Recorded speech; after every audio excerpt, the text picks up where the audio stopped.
7वें और 8वें अध्याय में सर्वशक्तिमान परमेश्वर का विचार चल रहा है। उसके क्षर और अक्षर तथा व्यक्त और अव्यक्त इन रूपों के विचार आए और इनमें से परमेश्वर का अव्यक्त या अक्षर रूप ही कैसा श्रेष्ठ है और वो ही परम तत्व है, ऐसा कहकर श्री कृष्ण जी ने अर्जुन को उसी अव्यक्त अक्षर और परम तत्व की उपासना करने के लिए कहा। आगे चलकर 9वें अध्याय में व्यक्त परमेश्वर रूप की उपासना करने के लिए कहा। मनुष्य से किए जाने वाले सभी कर्म परमेश्वर को वह अर्पित करे, ऐसा भी कहा गया। सभी विश्व में परमेश्वर की या तो व्यक्त या अव्यक्त स्वरूप में उपासना चल रही है। व्यक्त ईश्वरी तत्व की उपासना यानी हमारे मन में जो परमेश्वर है उसकी प्रतिकृति मन में लाकर या प्रत्यक्ष प्रतिमा के रूप में लाकर उसकी की जाने वाली भक्ति। लेकिन ऐसे विभिन्न भक्त जिन विभिन्न ईश्वरीय तत्व की विभिन्न पद्धति से भक्ति करते हैं, उनमें से विभिन्न या अन्यान्य परमेश्वर है, ऐसा प्रतीत होने लगता है। वस्तु स्थिति ऐसी नहीं है।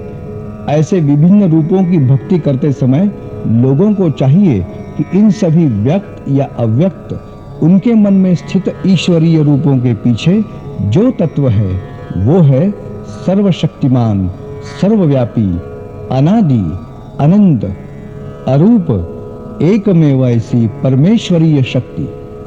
अर्जुन के मन में ऐसा प्रश्न आया है कि कई लोग व्यक्त ईश्वरीय रूप की पूजा या भक्ति करते हैं तो कई लोग अव्यक्त ईश्वरीय तत्व की पूजा करते हैं। ऐसे दोनों भक्तों में से श्रेष्ठ भक्त कौन सा है, कौन है? 12वें अध्याय का प्रारंभ अर्जुन के इस प्रश्न से हुआ है और श्री कृष्ण जी उसे कहते हैं, अर्जुन, अरे मुझ पर मन लगाकर आत्यंतिक श्रद्धा से जो मेरी भक्ति करते हैं वो तो उत्तम ही होते हैं, लेकिन कुछ विरला ज्ञानी लोग भी हैं।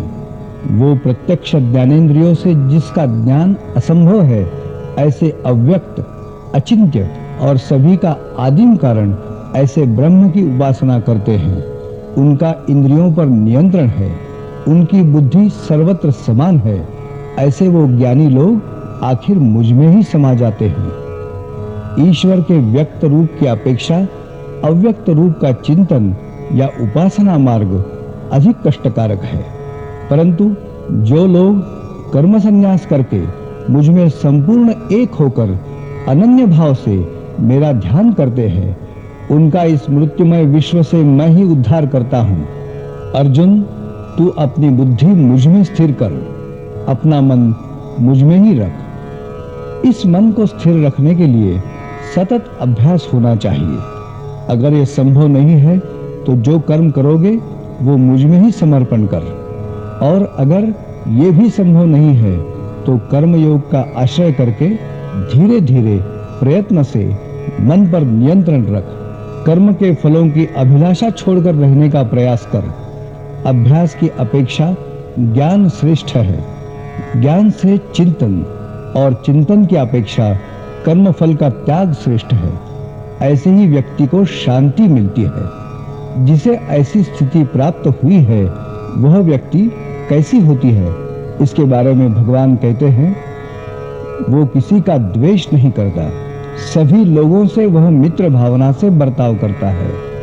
सभी प्राणी मात्रों के संबंध में उसकी करुणा बुद्धि होती है। वह त्यागी होता है, उसमें संग्रह वृत्ति नहीं होती है, जिसमें अहंकार नहीं है, जिसको सुख दुख दोनों समान है, जो क्षमाशील है, संतुष्ट और दृढ़ निश्चयी होता है, जिससे लोग उद्विग्न या त्रस्त नहीं होते और जो लोगों को त्रस्त नहीं करता। वह हर्ष, क्रोध, भय, संत्रस्तता आदि से मुक्त होता है, जिसकी अपेक्षा नष्ट हुई है, सदा शुद्ध, दक्ष और उदासीन वृत्ति का है। जिसे किसी का शोक नहीं है, वैसे किसी बात का आनंद भी नहीं है, जिसकी शुभ अशुभ की कल्पनाएं नष्ट हुई है, जिसको मित्र शत्रु समान है, जिसके लिए मान अपमान, सुख दुख, शीत उष्ण एक समान है, जो मितभाषी होता है, स्तुति निंदा जिसे समान लगती है, जिसका मन किसी भी चीज से संतुष्ट होता है, जिसका मन स्थिर है, ऐसे गुणों से युक्त भक्त ईश्वर को अच्छा लगता है। इन गुणों को अपनाने की जो कोशिश करता है, इसी भावना पर जिसकी श्रद्धा है, जो मुझ में समर्पित है, ऐसे भक्त मुझे अत्यंत प्रिय है।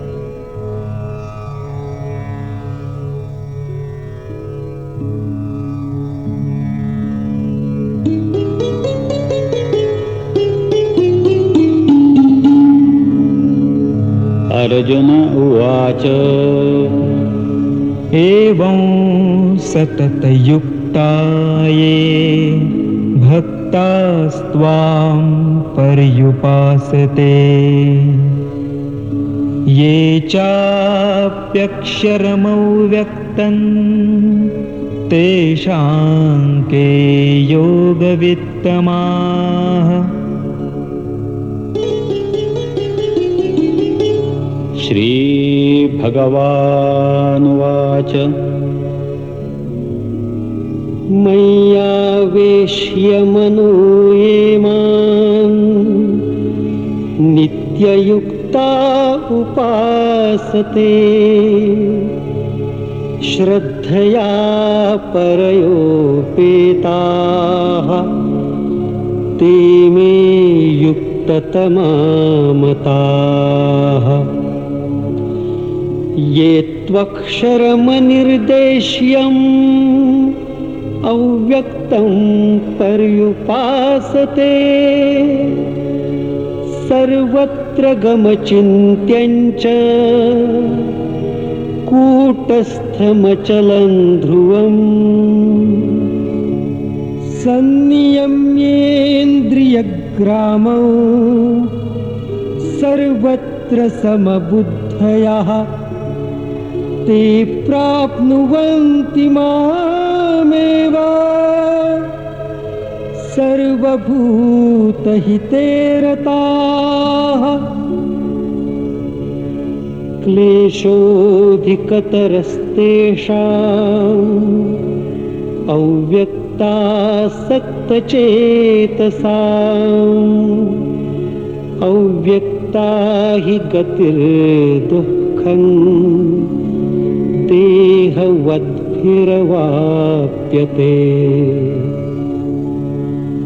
ये तु सर्वाणि कर्माणि मयि सन्न्यस्य मत्पराः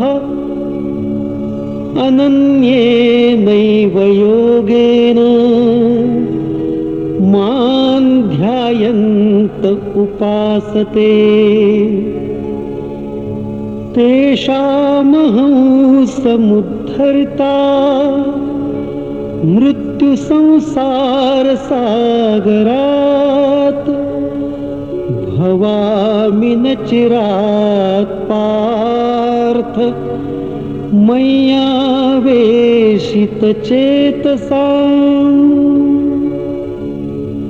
मय्येव मन आधत्स्व मयि बुद्धिं निवेशय निवसिष्यसि मय्येव अत ऊर्ध्वं न संशयः। अथ चित्तं समाधातुं न शक्नोषि मयि स्थिरम् अभ्यासयोगेन ततो मामिच्छाप्तुं धनञ्जय। अभ्यासेऽप्यसमर्थोऽसि मत्कर्म परमो भव मदर्थमपि कर्माणि कुर्वन् सिद्धिमवाप्स्यसि। अथैतदप्यशक्तोऽसि कर्तुं मद्योगमाश्रितः सर्वकर्मफलत्यागं ततः कुरु यतात्मवान् श्रेयो हि ज्ञानमभ्यासात् ज्ञानाध्यानो विशिष्यते ध्यानात् कर्मफलत्यागः त्यागात् शान्तिरनन्तरम्